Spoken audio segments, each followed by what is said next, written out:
This is Avery Tanzer from Awards Buzz. Very excited to be speaking with Laurent Bouzereau about music by John Williams. How are you today? I'm good, Abe. Thank you so much for taking the time to talk to me. Of course, of course. Can you tell me when you first remember hearing John Williams music? Yeah, well, I grew up in France and movies would reach us, American movies would reach us about 7 months after the American release. So I would buy John's albums basically to start fantasizing about what those movies would be. And so it would be Towering Inferno, Earthquake, Jaws. All those soundtracks reached me before the movies. And I have to tell you that immediately John's music started to score the story of my life. And even when I moved to New York, the summer of ET, feeling like a strange man in a strange land, I had a Walkman and I was listening to the ET soundtrack to sort of be less scared because we know that John's music always has a happy ending, right? So he literally has scored my life, and those soundtracks of the 70s really forged my love not only for movies but for music. Do you have any underrated favorites from his catalog, whether it's something you knew about beforehand or in the process of making this film that you discover?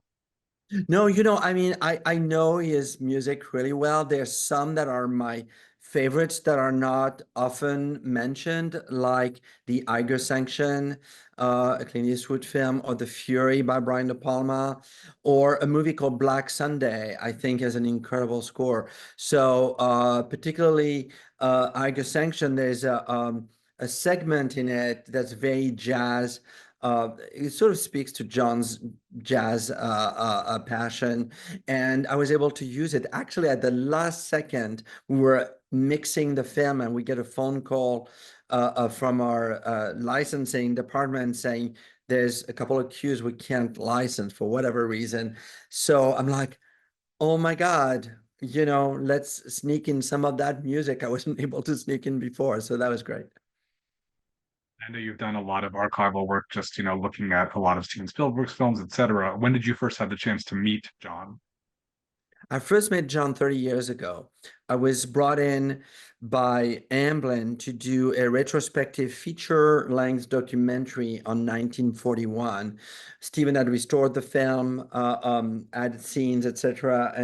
And so I got to meet Stephen for the first time and John for the first time. And I was equally scared because of, meeting your heroes, really. And needless to say, they lived up to to the dream, and here we are, 30 years later. I think the film gives us a good sense of this, but what do you think? What surprised you most about John as a person as compared with the music that you've heard so much of his? Well, John is someone who is an eternal student. And I think that's the aspect of my film that I think that I'm most proud of is that, it was difficult to convince him. First of all, it was a very difficult film to make. And one of the chief reasons was that he didn't want to make it. And to seduce him, if you will, into opening up and talking was at first, challenging, but then he was totally at ease and it worked out in the most inspirational way. But I think the fact that he doesn't necessarily like to look back or to overanalyze something, because I think in his heart it feels like it's, as he explains it in the film, he's happy with certain aspects of it, but not the whole thing. Art is abandoned; it's never completed. So I think he's a perfect example of that.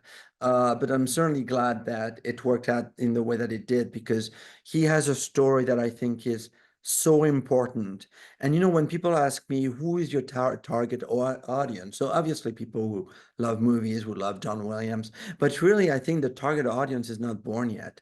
I want this film to live on and for people to look back. What would we give to have that kind of film about Beethoven and Mozart, right? And to have being able to talk about music in the way that he did and share, part of his process and how he came to do this is nothing short of inspiring. And that I hope that I mean, to me, that's the goal of that film. I myself used to go to film night at Tanglewood when John Williams would perform, and my strongest memory the last time I went was that he was conducting the theme to Superman, and it was thundering and lightning, and it's just so powerful to see that. And immediately after they finished, they said, "Please, everyone, seek shelter," because it was about to start pouring. And so I think that it's very interesting to think about the music and the context of it, and especially you talking about listening your Walkman. That there's something about seeing it, but especially with Jaws, starting out there, the idea that you can hear this music and it brings you somewhere, even if that's not what you're seeing.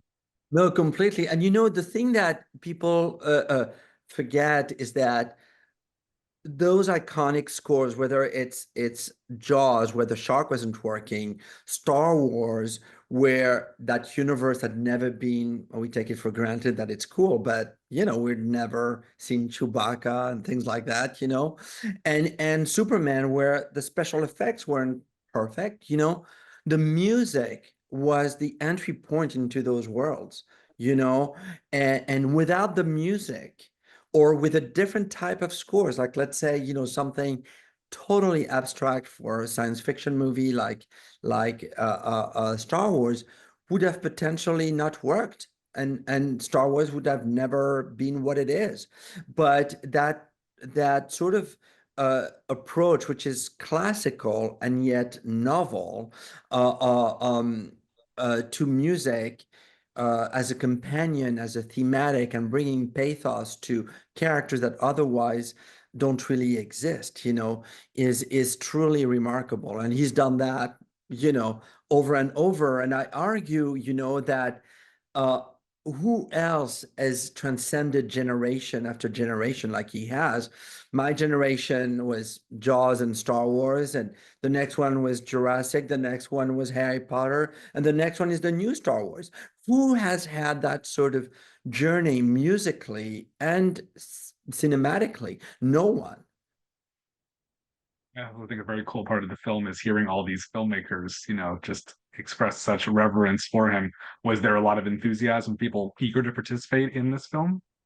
Yeah, I would say so, but I was very careful, I didn't want this to feel, even though it has that aspect inevitably like a hit parade, of and people saying how great he is and inevitably there is aspects of that because that's the truth.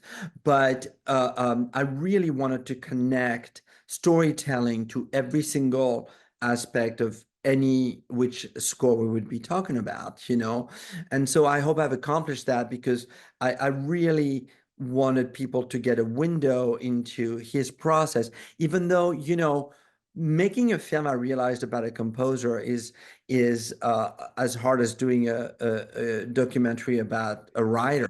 The words is really and the notes is really what expresses the genius. It's a lot easier with the visual medium of film to do a documentary on, say, Stephen, so that was a challenge, how do you really talk about music in a way that feels relatable and not scholarly and all that. So anyways, that's part of my journey. I also like that you feature some composers as well because it's talking to, people who are not above the line. I feel like has been a nice joy of my own time in this industry because there's just such an interesting perspective. And because you won't necessarily recognize their face, but you recognize their voice, you recognize their music. They just have such a passion and respect for each other, which is really nice.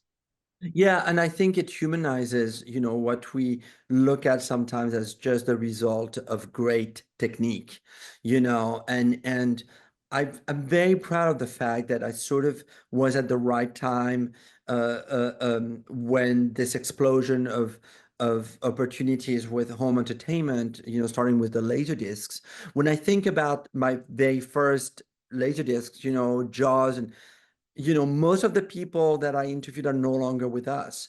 And to have had the privilege of documenting those people and having them, tell their own perspective on a historical film like Jaws or whatever, is something that is to me important and kind of a duty for people like us who are in the business, but to do it not in a way that would feel like Wikipedia. That is, to me, maybe like more of a reference. What I want to do is really tell those people's stories, and getting back to John Williams. He is a humanist through what he does in music, and I really hope that that comes through. That he's not just a great composer, he's not just, an incredible student of music and someone who's brought so much joy to us, but he is a humanist through music. And boy, do we need that in our world today. As somebody who's spent so much time, researching and also listening to his music, is there a preferred way you would recommend to somebody with whatever means they have to listen to his work?